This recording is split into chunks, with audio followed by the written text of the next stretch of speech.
사도신경을 통해 우리의 신앙을 고백하겠습니다. 나는 전능하신 아버지 하나님, 천지의 창조주를 믿습니다. 나는 그의 유일하신 아들, 우리 주 예수 그리스도를 믿습니다. 그는 성령으로 잉태되어 동정녀 마리아에게서 나시고 본디오 빌라도에게 고난을 받아 십자가에 못 박혀 죽으시고 장사된 지 사흘 만에 죽은 자 가운데서 다시 살아나셨으며 하늘에 오르시어 전능하신 아버지 하나님 우편에 앉아 계시다가 거기로부터 살아있는 자와 죽은 자를 심판하러 오십니다. 나는 성령을 믿으며 거룩한 구원교회와 성도의 교제와 죄를 용서받는 것과 몸의 부활과 영생을 믿습니다. 아멘.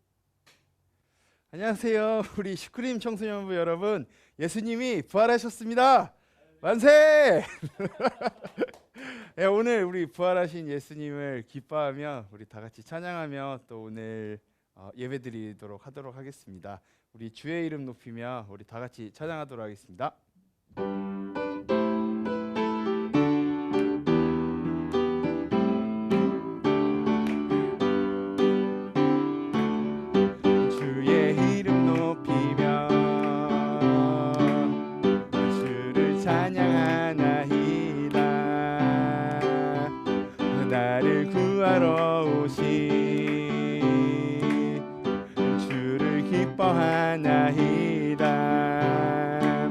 하늘 영광 버리고 이 땅 위에 십자가를 지시고 죄사했네. 무덤에서 일어나 하늘로 오르셨네. 주의 이름 높이리. 주의 이름 높이며 주를 찬양하나이다. 나를 구하러 오신 주를 기뻐하나이다. 하늘 영광 버리고 이 땅 위에 십자가를 지시고 죄사했네. 무덤에서 일어나 하늘로 오르셨네. 주의 이름 높이리. 하늘 영광 버리고 이 땅 위에 십자가를 지시고 죄사했네. 무덤에서 일어나 하늘로 오르셨네. 주의 이름 높이리. 아멘. 우리 부활절을 맞이해서 주님께서 부활하시고 또 우리를 사랑하신다는 그 증표로 우리에게 십자가 주심을 다시 한번 기억하며 감사하며 나아가는 오늘 부활절 되었으면 좋겠습니다. 우리 그가 오신 이유 우리 찬양하도록 하겠습니다.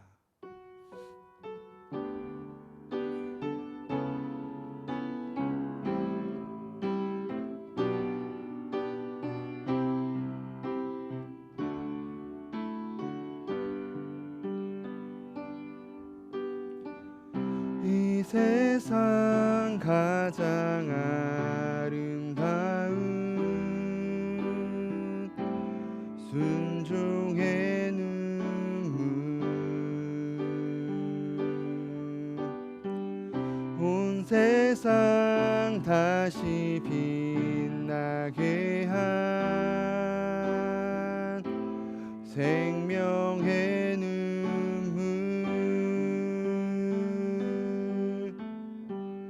그가 이 땅에 오신 이유 죽어야 살게 되고 져야만 승리하는 놀랍고 영원한 신비, 지으신 그대로 회복시킨 우리의 창조주 그리스도, 십자가의 길로 아버지 뜻 이루셨네. 그가 이 땅에 오신 이유, 이제 우리 맡겨진 그 소망, 그 사랑, 그 생명, 아름답고 눈부신 십자가의 길, 우리가 이 땅에 살아갈 이유, 지으신 그대로, 지으신 그대로 회복시킨 우리의 창조주 그리스도, 십자가의 길로 아버지 뜻 이루셨네. 그가 이 땅에 오신 이유, 이제 우리에게 맡겨진 그 소망, 그 사랑, 그 생명, 아름답고 눈부신 십자가의 길, 우리가 이 땅에 살아갈 이유.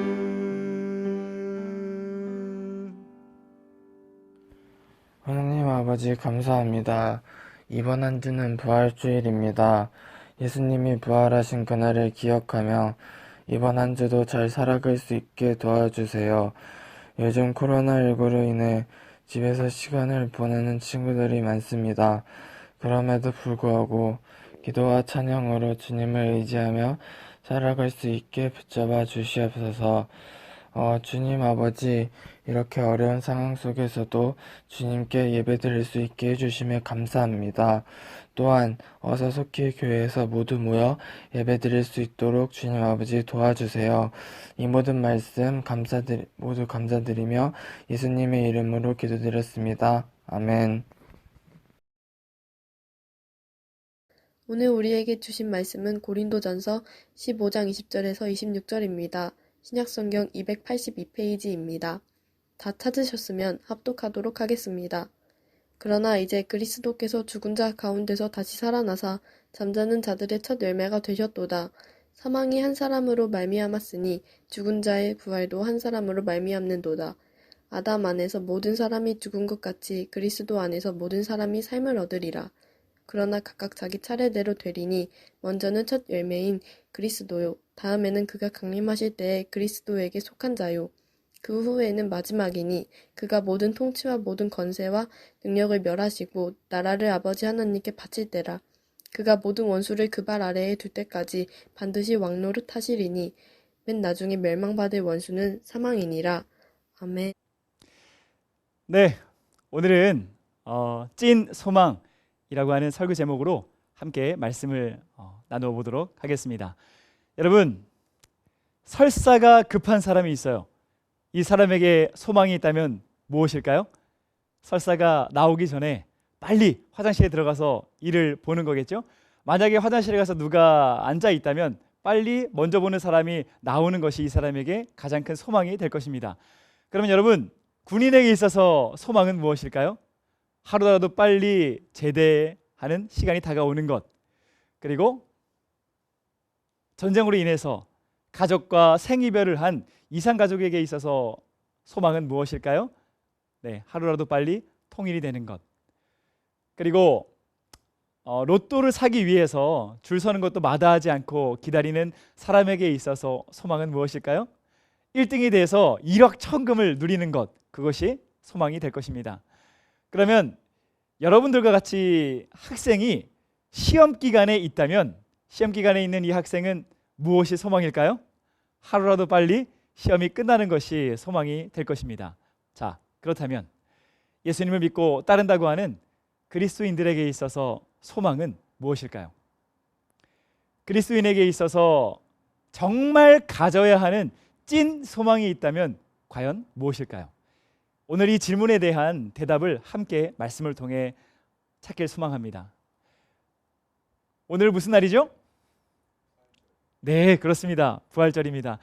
우리 주님께서 여러분들과 저의 죄를 대신해서 죄를 짊어지시고 십자가 달려 죽으신 이후 3일 만에 부활하신 그날을 기념하고 또 기억하는 부활절입니다.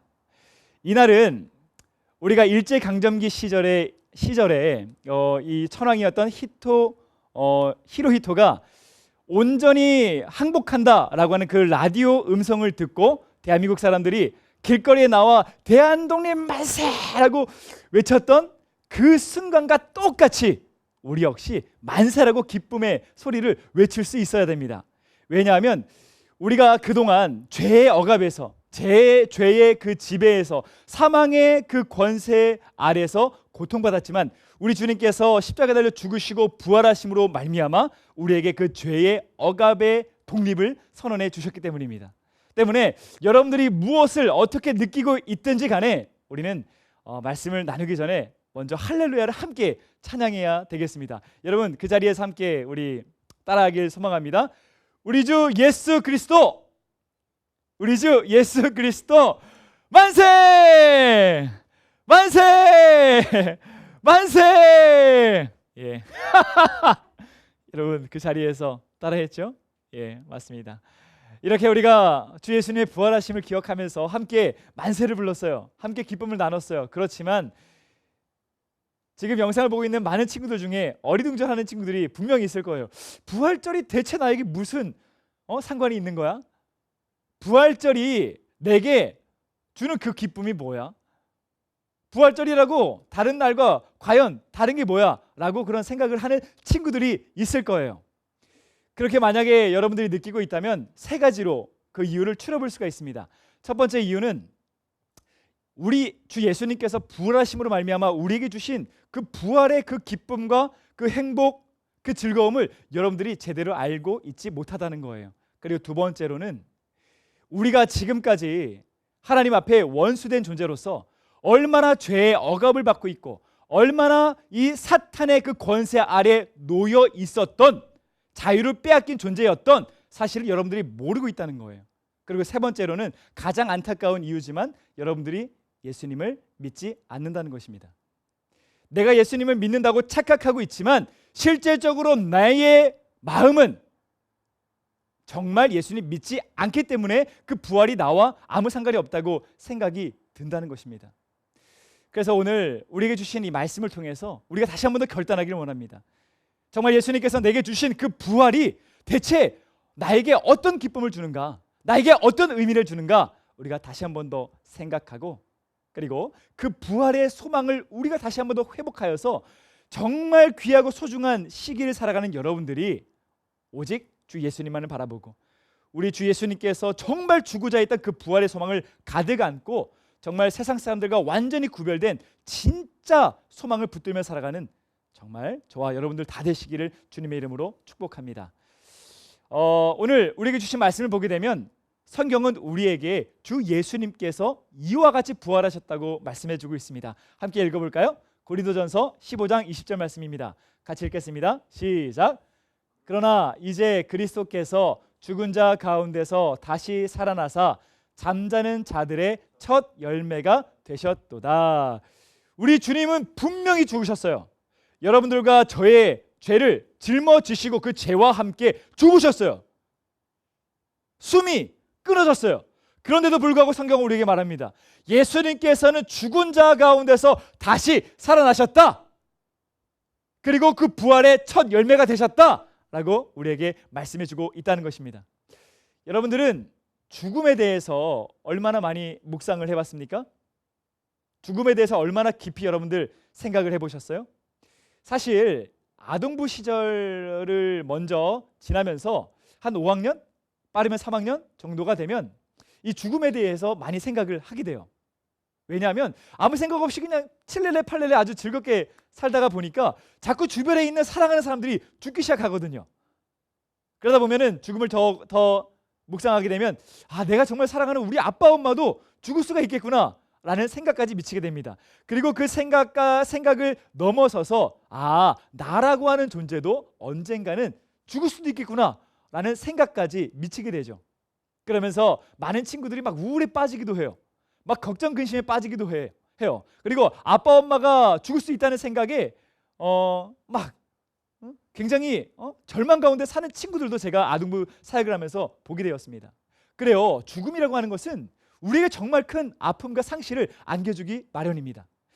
여러분, 하이바이 마마라고 하는 드라마를 압니까? 사실 저는 이 드라마를 보지 않아요. 왜냐하면 저는 무당이 나오는 영화나 드라마는 보지 않습니다. 왜냐하면 저의 영혼을 지키기 위해서라도, 그리고 그것은 참 진리가 아니기 때문이에요. 여러분들도 제 말에, 그리고 저의 이 가르침에 순종해서 여러분들 역시 무당이 나오는, 귀신이 나오는 영화나 매체는 접하지 않기를 명령합니다. 제가 이 드라마를 설교를 위해서 앞에 좀 보게 되었어요. 왜냐하면 이 드라마는 죽음에 대해서 좀 많은 생각을 하게 되거든요. 이 드라마를 보면 한 연인이 만나서 결혼을 하게 됩니다. 그리고 아기까지 가지게 돼요. 그런데 이럴 수가, 이 여자 주인공이 아기를 가졌는데 교통사고로 당하게 돼요. 근데 교통사고로 당하는 그 순간 배에 있는 그 아기를 지키기 위해서 자신이 대신해서 그 아기를 보호하고 죽게 됩니다. 그래서 엄마는 죽고 아기는 살아가게 돼요. 그런데 그 이후에 정말 행복할 것만 같았던 그 가정에 죽음이라고 하는 그 먹구름이, 그 무서운 그림자가 들이우기 시작하자 그 죽음을 이겨내기 위해서 가족들이 정말 힘을 다하는 모습이 나오게 되는데, 제가 영상을 좀 준비했습니다. 이 영상을 잠깐 보고 계속해서 말씀을 나눠보도록 하죠. 하루도 못 살겠어요, 장모님.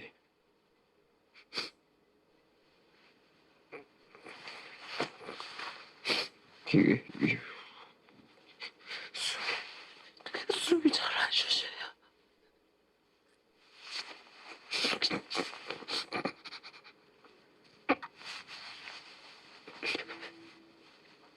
그러면 숨 쉴 틈도 주지 마.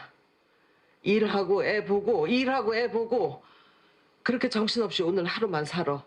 내일은 또 내일 하루만 살고 매일 그렇게 살다 보면 사라져.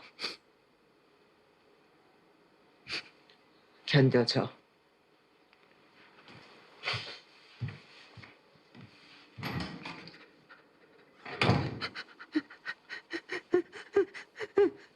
저 사람 말이 맞네.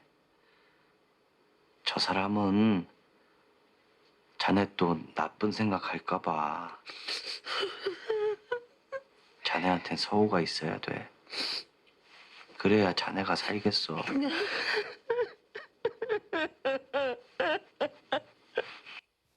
네, 불 켜주시죠.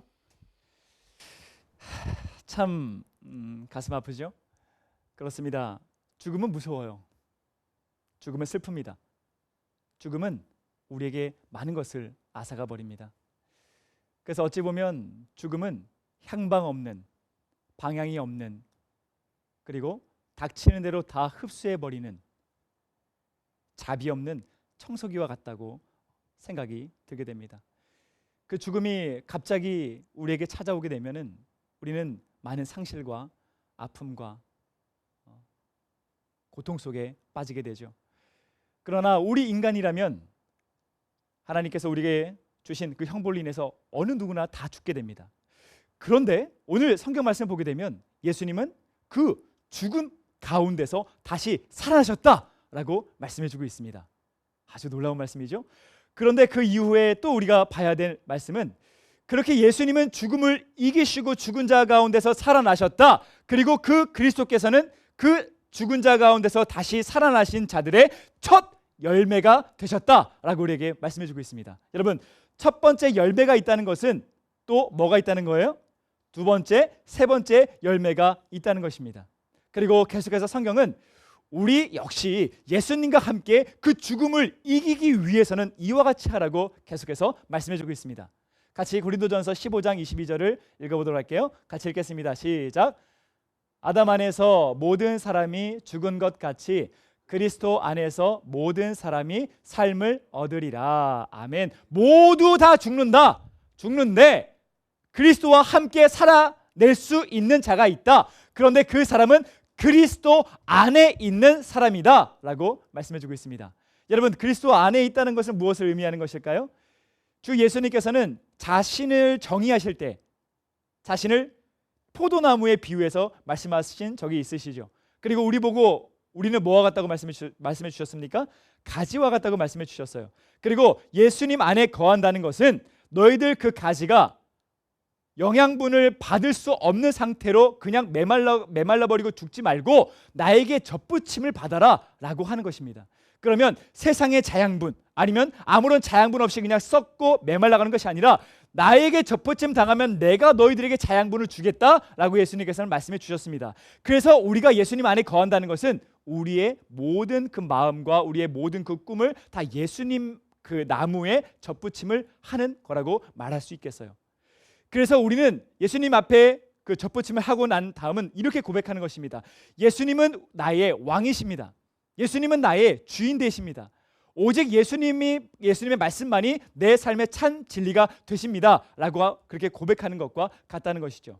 그러면 예수님 나무에서 예수님이 부활의 첫 열매가 되셨던 것처럼 예수님께 젖붙임을 당해서 자양분을 받으면 우리 역시 예수님을 따라서 두 번째 열매, 세 번째 열매로 그 죽음을 이기고 부활의 열매로 맺혀질 수 있다는 것이죠.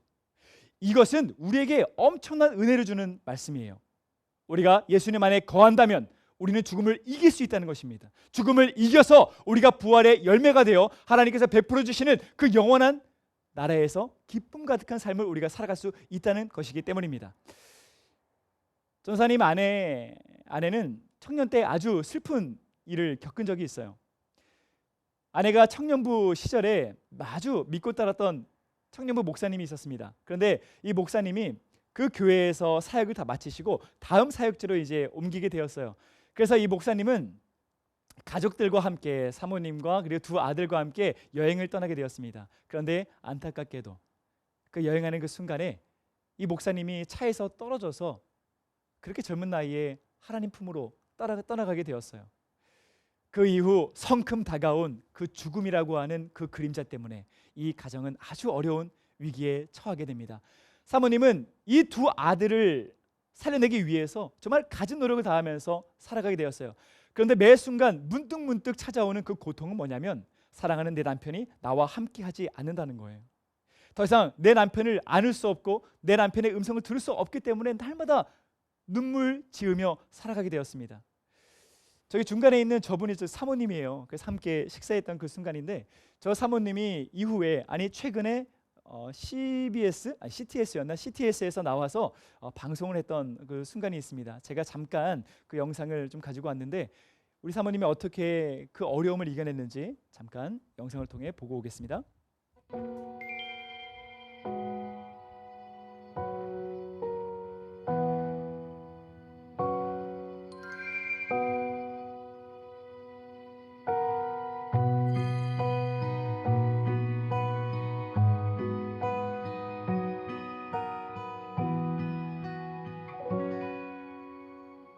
큰아이가 초등학교 2학년, 작은아이가 7살이었는데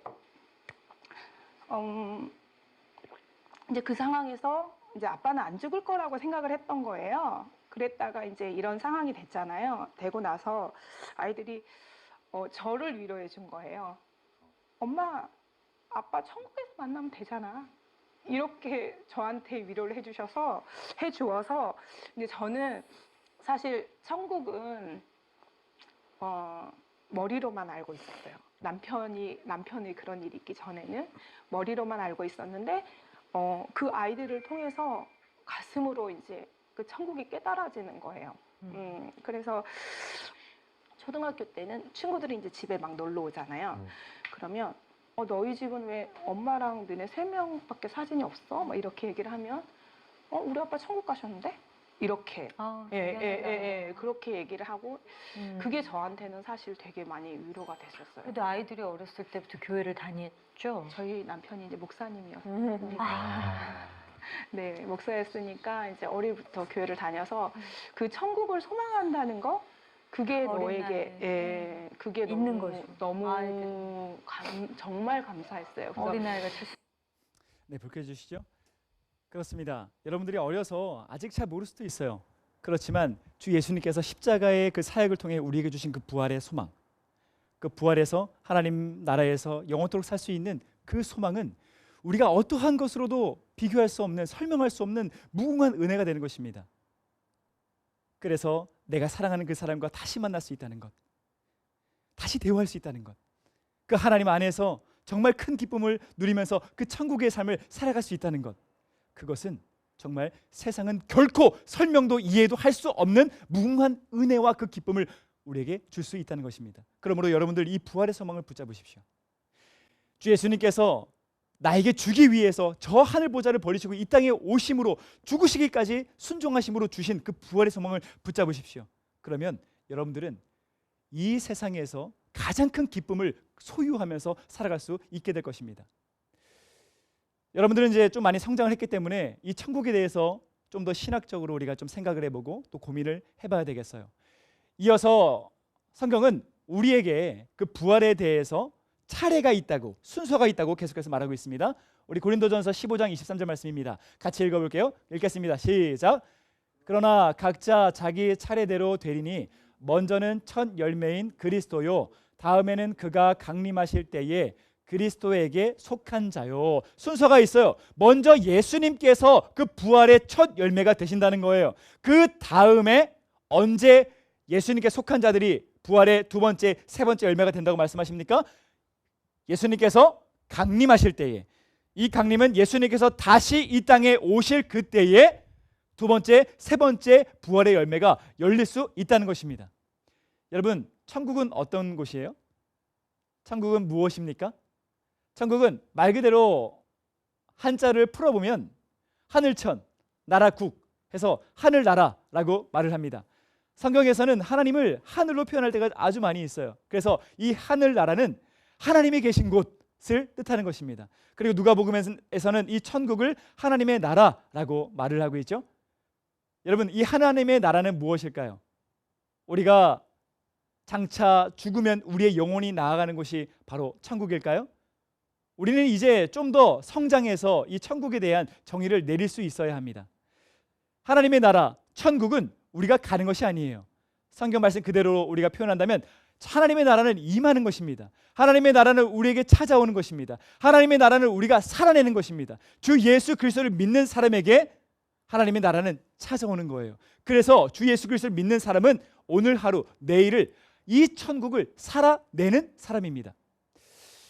그래서 온전히 우리가 하나님의 천국을 살기 원한다면 우리는 하나님의 말씀에 순종하는 삶을 살아갈 수 있어야 해요. 그러면 우리가 하나님 말씀에 순종하면서 살아간다는 것은 하나님의 지배를 받으면서, 하나님의 다스림을 받으면서 우리가 살아간다는 것을 뜻합니다. 그러면 그 사람의 삶은 천국의 삶이 되는 것이죠.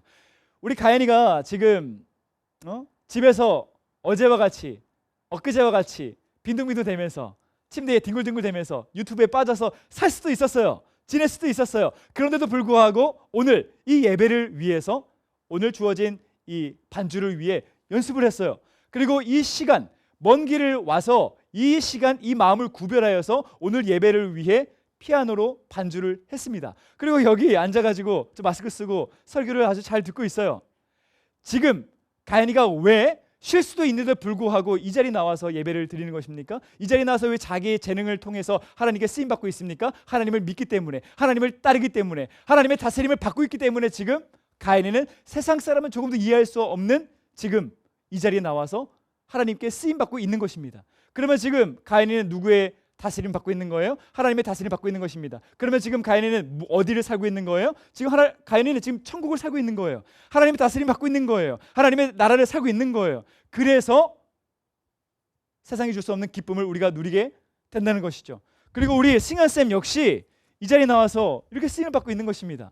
그리고 우리 주경 집사님 역시 이 자리에 나와서 하나님 믿기 때문에, 하나님의 다스림 받기 때문에, 천국을 살기 때문에 이 자리에 나와서 쓰임 받고 있는 거예요. 그러면서 또 이렇게 또 기쁨의 선물도 또 받을 수 있는 거죠. 예? 네. 감사합니다. 네, 감사합니다. 감사합니다. 예. 그래요. 여러분, 우리를 만드신 분은 하나님이에요. 하나님은 우리를 제작하실 때, 우리를 조립하실 때 내가 만든 이 인간은 가장 큰 기쁨을 누리기 위해서라면 말씀에 순종했을 때 가장 기쁨을 누릴 수 있게끔 우리를 제작하셨어요. 우리를 조립하셨어요. 때문에 우리가 온전히 하나님의 다스림을 받고 하나님의 말씀에 순종하여서 천국을 살 때, 하나님의 나라를 살 때, 그때가 가장 우리가 큰 기쁨을 누리면서 살아갈 수 있다는 것입니다. 때문에 우리는 결코 세상은 이해할 수 없는 그 안락을, 그 기쁨을 누리는 사람들이죠. 때문에 세상 사람들과 같은 고통을 느껴도, 세상 사람들과 같은 슬픔을 느껴도 하나님의 다스림 안에 있기 때문에, 천국을 살고 있기 때문에 세상 사람들은 그 고통일 때 다 포기하고 막 우울해하고 고통스러워하지만 우리는 여전히 천국을 살고 있기 때문에 그 상황을 뛰어넘어서 이길 수가 있는 거예요. 그 상황을 뛰어넘어서 기쁨을 누릴 수가 있는 것입니다. 그것이 바로 그리스도인이에요.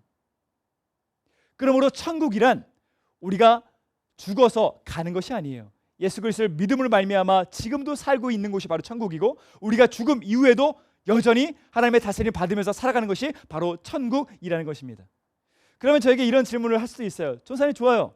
제가 예수님 믿습니다. 그래서 하나님의 다스림을 받고 있습니다. 그래서 저는 천국을 살고 있어요. 그러면 우리가 죽으면 어디 가냐고요? 우리의 몸이 죽으면 우리가 어디 가냐고요? 이런 질문을 분명히 저에게 할 수가 있겠습니다. 그러면 질문을 우리가 방금 배운 대로 다시 한 번 더 정리해보면 올바른 질문은 이거죠.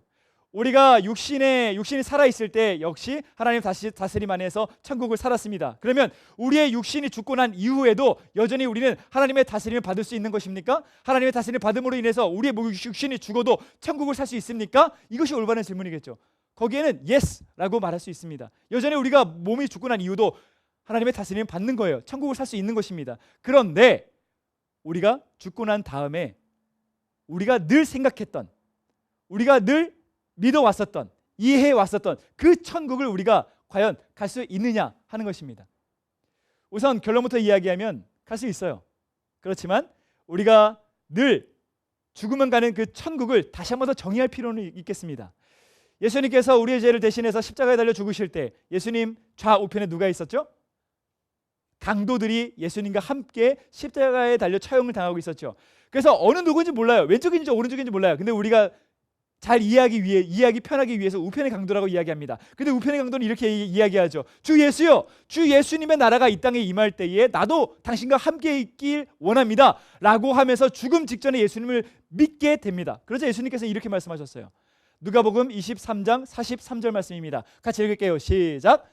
예수께서 이르시되 내가 진실로 내게 이르노니 오늘 내가 나와 함께 낙원에 있으리라 하시니라. 아멘. 네 육신이 이제 처형당하고 난 다음에 죽게 된다면 너는 지금 어디에 있다고 말씀하고 있어요? 어디에 있을 거라고 말씀하고 있어요? 낙원에 있을 거라고 말씀하고 계시죠. 근데 그 낙원에 혼자 있습니까? 아니죠. 누구와 함께 있다고 했어요? 예수님과 함께 낙원에 있을 것이다 라고 말씀해 주고 있다는 것입니다. 그래서 이 낙원이라고 하는 말은 영어로 파라다이스라는 뜻이에요. 가장 기쁜 곳이죠.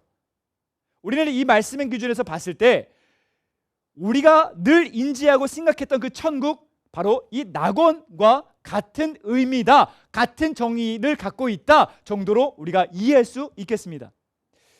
그래서 어떤 학자는 이것을 낙원설이라고 말하는 학자들도 있어요. 그리고 제가 여러분들에게 지금 가르치는 이 학설을 따르지 않는 학자들 역시 있습니다. 그래서 어떤 학자들은 이렇게 해석을 하기도 해요. 우리가 죽으면 잠자게 된다. 오늘 말씀의 20절에도 우리가 죽으면 잠잔다고 라고 표현을 하고 있죠. 그래서 우리가 죽고 난 이후에 잠을 자게 되는데, 그러면 우리가 무의식 상태로 빠진다. 그리고 예수님께서 다시 강림하시는 그때, 다시 재림하시는 그때 그 의식이 예수님께서 강림하시는 말미암아 무의식이 다시 의식으로 바뀐다. 때문에 죽은 그 사람은, 잠을 자는 그 사람은 잠자자마자 무의식 상태로 가게 되고, 그리고 예수님이 강림하신 바로 의식 상태로 바뀌기 때문에 그 당사자는 예수님께서 금방 바로 즉시 강림한다고 느끼는 것이다 라고 해석한 학자가 있습니다. 그래서 저는 이 해석을 온전히 따를 수는 없어요. 데살로니가전서에도 이렇게 말을 하죠. 데살로니가전서 4장 13절입니다. 형제들아, 자는 자들에 관하여는 너희가 알지 못함을 우리가 원하지 아니하노니. 예수님 역시 이 죽음에 대해서 잠잔다라고 말씀하신 적이 있죠. 그렇지만 동일하게 데살로니가전서를 성령의 그 감동으로 쓴 사도 바울이, 그리고 고린도전서를 쓴 사도 바울이 여전히 빌립보서에서는 이렇게 말하고 있습니다. 내가 그 둘 사이에 끼었으니 차라리 세상을 떠나서 그리스도와 함께 있는 것이 훨씬 더 좋은 일이라. 내가 지금 너희들에게 복음을 가르치고 있다. 그런데 많은 가진 고통을 당하고 있다. 그래서 나는 역시 내 육신이 죽어서 예수님과 함께 있는 것이 훨씬 더 좋은 일이다. 그렇지만 나는 너희들에게 사명을 갖고 있기 때문에, 복음을 가르쳐야 되기 때문에 이 땅에 더 머무는 것이 나의 사명이다. 사도 바울은 말했던 것이죠. 그러면 지금 사도 바울이 이야기한, 표현한 잠을 잔다는 것이 그냥 쿨쿨쿨쿨 잠을 자는 거였다면 지금 사도 바울이 훨씬 더 좋은 일이다 라고 표현을 할 수 있었을까요? 잠자는 것이 훨씬 더 좋은 일이라고 말할 수 있었을까요? 요한계시록 말씀 보게 되면 이런 말씀이 나와요. 죽은 자들, 예수 그리스도를 믿고 죽은 자들이 하나님께 막 간청을 합니다. 기도합니다. 주님, 언제 강림하실 것입니까? 주님을 믿고 따르면서 죽은 많은 영혼들을 긍휼히 여겨 주시옵소서, 속히 강림해 주시옵소서라고 그걸 간청하는 그런 말씀이 나와요. 그럼 그 말씀은 어떻게 말할 수 있겠어요? 무의식 상태에서 주님께 기도할 수 있어요? 기도할 수 없죠. 그러므로 저는 여러분들에게 가르치는 것은, 우리가 늘 생각했던 죽으면 가는 그 천국은 낙원이라고 누가복음에서 말한 것이 우리가 동일하게 이해할 수 있다라고 정의를 내릴 수 있다는 것입니다. 그래서 우리의 육신이 죽어요. 육신이 죽으면 우리의 영혼은 주 예수님의 품으로 나아갑니다. 그래서 주와 함께 있다고 했죠. 주 예수님 품에 나아갔을 때 주 예수님 품에 안겨 있는데 아플 수 있어요? 주 예수님 품에 안에 있는데 슬플 수 있어요? 주 예수님 품 안에 있는데 고통스러울 수 있어요? 후회할 수 있어요? 없죠. 그러니까 낙원이라고 하는 거예요. 그래서 예수님께서 낙원이라고 표현한 것입니다. 그리고 그것을 우리가 천국으로 받아들이는 것이죠. 그렇지만 더 중요한 것이 있어요. 더 나아가야 되는 거예요. 우리가 장차 나아가야 할 이 천국은 우리의 완전한 소망이 될 수 없다는 것입니다. 현대에 비롯하여서 제가 여러분들에게 설명하는 이 사실을 아주 재미나게 표현한 사람이 있어요. 케임브리지 대학의 물리학자이면서 신학자인 존 폴킹호는 이렇게 말했습니다. 하나님은 우리에게 우리 자신의 소프트웨어를 재차 가동할 새 하드웨어를 주시는 날이 올 때까지 우리 소프트웨어를 자신의 하드웨어에 다운로드 하실 것이다. 이해됩니까? 우리는 지금 옛날 하드웨어를 갖고 있어요. 몸이라고 하는 하드웨어를 갖고 있어요. 근데 이 하드웨어가 이제 수명이 다했어요. 그러면 이 하드웨어에서 소프트웨어만 남죠. 그런데 그 소프트웨어를 예수님이라고 하는 예수님의 하드웨어로 잠시 우리를 다운로드 하신다는 거예요. 예수님 품 안으로 불러들인다는 것입니다. 그래서 장차 하나님께서 다시 우리에게 새 하드웨어를 주실 때까지 예수님 안에 다운로드 하셨다가 예수님께서 강림하시는 그날 우리의 이 소프트웨어를 새로운 하드웨어에 다운로드 시켜주신다는 것입니다. 이해가 좀 잘 됩니까?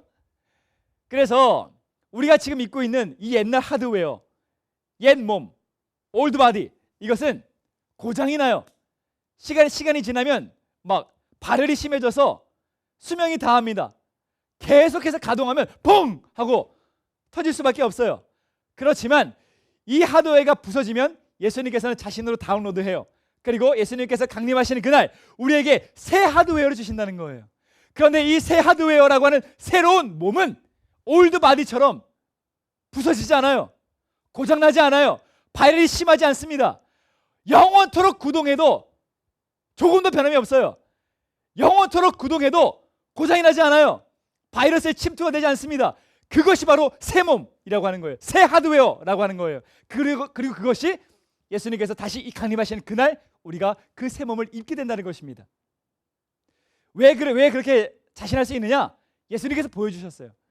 예수님께서 부활하신 그 몸을 우리에게 보여주시면서 너희들 역시 나와 같이 내가 강림하는 그날 이 새로운 몸으로 너희들 역시 입게 될 것이다 라고 말씀해 주셨기 때문입니다. 고린도전서 15장 49절, 요한 1서 3장 2절 말씀에서 그것을 증거하고 있어요. 제가 봉독해 드릴게요.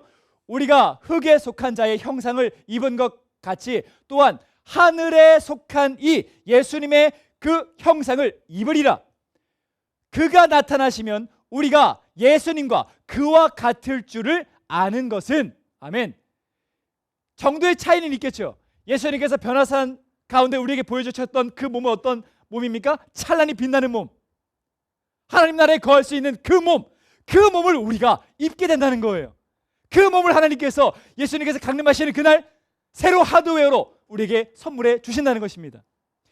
지금 살고 있는 우리는 어떤 누구는 키가 작고 키가 커요. 어떤 누구는 눈이 작고 눈이 커요. 어떤 이는 머리가 작고 머리가 커요. 어떤 이는 뭐 수치 많고 수치 적어요. 어떤 사람은 발냄새가 나고 발냄새가 안 나요. 이거 아닌가? 발냄새가 안 나요. 그런 사람들 다 천차만별의 사람들이 있습니다. 그렇죠? 그렇지만 우리의 이 옛 하드웨어가 수명이 다하고 난 다음 죽음 이후에 예수님께서 강림하시고 새로 하드웨어를 우리가 입게 된다면 우리는 어떻게 변한다는 것입니까? 여러분들과 제가 다 김태형처럼 변한다는 거예요. 비처럼 변한다는 것입니다. 여러분 여자친구들 모두가 다 제니처럼 다 변한다는 거예요. 그리고 최은우처럼 우리가 다 변한다는 것입니다. 다 이 전지현처럼 변한다는 거예요. 와, 얼마나 기쁩니까? 얼마나 즐겁습니까? 아니, 솔직히 얘기해서 예수님의 그 새 몸이 이 친구들과 비할 바가 되겠어요? 더 아름다운 모습으로 우리가 변화된다는 것이죠. 그러니까 그리스도인들에게 있어서 이 부활의 소망은 가장 큰 소망이라고 말할 수 있어요. 그래서 그리스도인들은 날마다 이 최고의 소망된, 찐 소망된 그 부활을 날마다 기다리고 고대하면서 살아갈 수 있어야 한다는 것입니다. 그런데 중요한 것은 우리가 날마다 생각했던 그 천국, 그것은 오늘 말씀의 기준에서 다시 한 번 더 정립하면은 그것이 우리의 마지막 소망이라는 거예요? 아니죠. 중간 소망이라고 말할 수 있겠죠. 더 높은 그 상급의 소망이 있는데 그 상급의 소망은 바로 부활이라고 하는 것입니다. 우리 겸재가 지금 열심을 다해서 고3 공부를 하고 있어요. 많이 이제 힘들다고 하던데, 그런데 최선을 다해서 마지막까지 공부를 했습니다. 그리고 시험을 봤어요. 그리고 자기가 원하는 대학교까지 입학을 했습니다. 그래서 이제 아빠가 이제 겸재를 찾아와서, 겸재 수고했어. 이제 내가 너에게 1,000만 원 줄 테니까 마음대로 여행 한번 다니고 와! 라고 말해준 거예요. 가정입니다. 우리 지금 조정현 지사님 지금 긴장하셨는데 가정이에요. 그래서 이제 겸재가 이 1,000만 원을 받고 어딜 가지 고민하다가 저 알프스 산맥이 있는 스위스로 여행을 가게 되었습니다. 그래서 아름다운 저 장관을 내가 심취하고 오겠다 생각하게 되었어요. 그런데 대박, 여기서 최고의 산악인 어몽길 대장님을 만나게 된 거예요. 그래서 아주 편하게 이 알프스 산맥을 등산하게 되었습니다. 그러다가 막 열심히 가다가 이제 중턱에 도착하게 되었습니다. 이런 대박! 중턱에 도착했는데도 불구하고 장관이 너무 아름다워요. 최고예요. 그래서 어몽길 대장님이 이제 잠깐 우리 여기서 쉬고 갑시다라고 해서 이제 잠깐 쉬게 되었어요. 그리고 어몽길 대장님이 자, 다시 출발합니다. 자, 나갑시다라고 이야기했는데 겸재가 저는 가기 싫어요. 이 산 중턱에 있는 이 아름다움을 나는 영원히 만끽하고 싶습니다라고 고집을 피우는 거예요. 그래서 끝내는 어몽길 대장님이 이 겸재를 놔두고 혼자 가셔서 이 알프스 산맥 그 정상의 그 아름다움을 다 심취하셨습니다. 그런데 이 겸재는 끝내 그 정상의 아름다움을 깨닫지 못하고 체험하지 못하고 한국에 돌아오게 되었어요. 그래서 늘 얘기합니다. 알프스 산맥 그 중턱이 얼마나 아름다운지 알아? 그 중턱에 정말 그 눈이 정말 찬란한지 알아? 그렇게 얘기하고 자랑하고 있다면 우리는 겸재에게 뭐라고 말할 수 있겠어? 이 등신아! 아빠가 1,000만 원까지 줬는데 이 자식아! 그러면 정상까지 갔다 와야지. 그 산 중턱에만 갔다 오면 어떻게 이 바보야! 라고 말하지 않겠습니까? 그것과 같아요. 우리에게 있어서 천국이라고 하는 것은 너무 즐겁고 다시 만날 수 있는 소망, 너무나 기쁘죠. 그렇지만 그것은 중턱이라는 거예요. 우리가 정말 그 부활의 소망을 향해서 나아갈 때 잠시 쉼을 얻는 쉼터, 휴게소와 같다는 것입니다. 우리가 진짜로 바라봐야 할 것은, 진짜로 추구해야 할 소망은 바로 부활의 소망을 우리가 꿈꾸면서 나아가야 한다는 것이죠. 여러분들은 이 부활의 소망을 얼마나 꿈꾸고 소유하고 계십니까? 자랑 하나 할게요. 이게 뭔지 아십니까? 뭔지 알아요? 제가 한번 결단을 내려서 제가 오늘 집에 가다가 차에 치여 죽었어요. 죽으면 저의 눈, 저의 몸, 저의 심장, 저의 간, 폐, 장기, 저의 피부, 저의 뼈, 저의 연골 다 그것이 없으면 죽을 수밖에 없는 사람들에게 다 나뉘어 진다는 거예요. 그리고 제가 다시 이제 찾아와서 갖고 왔는데, 그때 제가 이거 신청하면서 등록 소감에 이렇게 말한 적이 있어요. 예수님의 사랑을 조금이라도 나눌 수 있어서 기쁘고 행복합니다. 여러분, 이 가치관은 어디서 왔을까요? 내가 지금 입고 있는 이 구닥다리 하드웨어가 정말 소중하고 이 땅에서의 삶이 끝이라고 생각했다면 이런 가치관이 나올 수 있었을까요? 그럴 수 없습니다.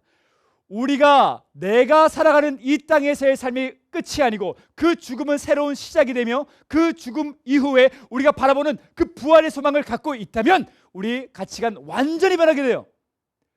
우리의 우선순위 완전히 정립하게 됩니다. 그러면 내 눈에 펼쳐지는 나의 안락과 나의 기쁨만을 위해서 살지 않게 됩니다. 내가 장차 나아가야 할 그 낙원, 내가 장차 나아가야 할 그 부활의 소망, 새 몸을 입고 주님 품 안에서 누릴 그 영원한 그 기쁨을 바라본다면 여러분들이 갖고 있는 그 세상 중심적인 가치관 싹 다 무너질 거예요. 그러므로 여러분, 세상이라고 하는, 오늘 하루라고 하는, 내 몸이라고 하는 이 나무만 바라보지 말고 이제 시선을 더욱더 넓게 하여서 영원이라고 하는 숲을 바라보십시오. 정말 주 예수님을 믿음으로 말미암아 영원을 살 수 있는 새로운 몸을 입을 수 있는 그 부활의 소망을 꿈꾸면서 여러분들의 가치관을 정립하십시오. 그러면 여러분들 이 삶 속에서 그 하루하루 아등바등하면서 살지 않게 돼요. 진짜 그 찐 소망을 바라보면서 살아가게 된다는 것입니다. 그러면 여러분들 오늘 하루하루 달라질걸요? 내 옆에 있는 사람 미워하고 질투하고 경쟁 상대로 생각하고 내가 저를 짓밟아야 하고 내가 더 많이 공부해야 되고 내가 더 순위를 올려야 되고 내가 더 돈을 많이 벌어야 된다. 그 가치가 내려놓을걸요? 어떻게 하면 내가 누리고 있는 이 부활의 소망을 내 옆에 친구에게 전할 수 있을까? 어떻게 하면 내 이 부활의 소망을 함께 누리면서 함께 하나님의 나라를 이룩하며 이 땅에서의 천국을 살고 나아가 또 천국을 살고 새로운 몸을 입고 또 천국을 사는 그 기쁨을 우리가 누리면서 살아갈 수 있을까? 어떻게 하면 내가 예수님의 사랑을 전할 수 있을까? 내가 죽어서라도 내 몸을 통해 어떻게 하면 예수님의 사랑을 전할 수 있을까? 날마다 그것을 고민하면서 살아갈걸요? 그러면 하나님께서 우리를 제작해 놓으신 그 원래 그 모습 그대로 순종했을 때 느끼는 가장 큰 기쁨을 우리가 누리면서 살아갈 수 있을 것입니다. 여러분들 인생의 가장 중요한 순간이에요. 부활의 소망을 붙잡으십시오. 찐 소망을 붙잡으십시오. 그러면 여러분들의 소망, 여러분들의 그 삶, 하나님께서 가장 인정하시는 가장 아름다운, 제가 너무 부러워서 질투 가득하게 할 수 있는 가장 멋진 삶을 우리 모두가 살 줄 믿습니다. 이 시간 함께 기도하도록 하겠습니다. 오늘은 우리 기도 제목을 갖고서 함께 좀 기도했으면 좋겠습니다. 먼저 우리 고3 선배들을 위해서 함께 기도합시다. 지금 많은 어려운 가운데 있을 거예요. 여러분들 역시 코로나로 인해서 많이 어렵지만 우리 고3 선배들 많이 어려울 겁니다. 우리 고3 선배들에게 지혜와 능력을 주시고 그리고 많이 어려운 그 가운데서도 흔들리지 않고 하나님 바라보면서 잘 이겨나가게 해달라고 기도합시다. 그리고 코로나 바이러스에 속히 종식되게 해달라고 함께 기도합시다. 그리고 한국교회 지금 많은 위기에 있는 것이 사실입니다. 여러분들 역시 지금 많이 열심히 잃어버렸잖아요.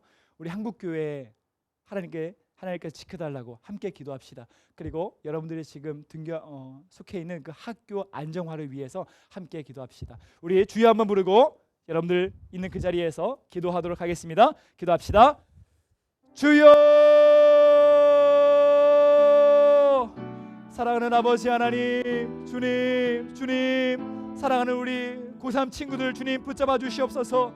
하나님, 정말 인생에 있어서 가장 중요한 순간을 살아가고 있는데 아버지 하나님, 많은 어려운 그 가운데 있습니다. 아버지, 마음이 잡혀지지 않습니다. 아버지 하나님, 공부하는 게 너무나도 힘듭니다. 주님께서 그들을 불쌍히 여겨주시고 그들의 마음을 주장해 주시고 능력과 지혜와 힘을, 체력을 더해 주셔서 마지막까지 흔들리지 않고 오직 주님 바라보면서 잘 이겨나아갈 수 있는 우리 고3 친구들 될 수 있도록 하나님 인도해 주시고 주여 붙잡아 주시옵소서. 아버지, 우리 대한민국 비롯하여서 전 세계가 코로나 바이러스로 고통받고 있습니다. 주님 긍휼을 베풀어 주시옵소서. 하나님, 주님께서 은혜 내려주시고 주님의 귀한 아버지 자녀들의 아버지 이 기도에 주님께서 응답하여 주셔서 아버지 이 코로나 바이러스를 속히 물러가게 하여 주시옵소서.